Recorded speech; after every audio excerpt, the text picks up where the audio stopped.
Nëse dikur thonim që opinionet janë të lira dhe faktet janë të shenjta, tani duket që opinionet janë shenjtëruar, që mos mi prek këto opinione, këto mendime që kam, dhe faktet janë çështje interpretimi, pra që mund t'i debatojmë faktet edhe mund t'i lëvizim. Si thua është përzir pak opinioni me informacionin. Do të thënë të jesh i një anshëm, pra mbështet një kauzë të caktuar është si thua sinqeritet. Pra unë po mbështes qeverinë.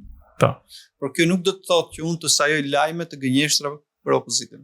Pra në komentin editorial mendoj që unë jam mbështetës i qeverisë, por kjo s'do të thotë që duhet të sajoj lajme pozitive për qeverinë dhe negative për opozitën. Dhe anasjelltas, unë mbështes opozitën, kjo s'do të thotë që të gënjej ose të sajoj ose të shpif për palën tjetër. Ky fenomen osmoze, që ngatrohet editoriali me informacionin, ku të themi sajohen, tjetërsohet titulli, jo thjesht për klikim, po edhe për të krijuar një lloj ndikimi.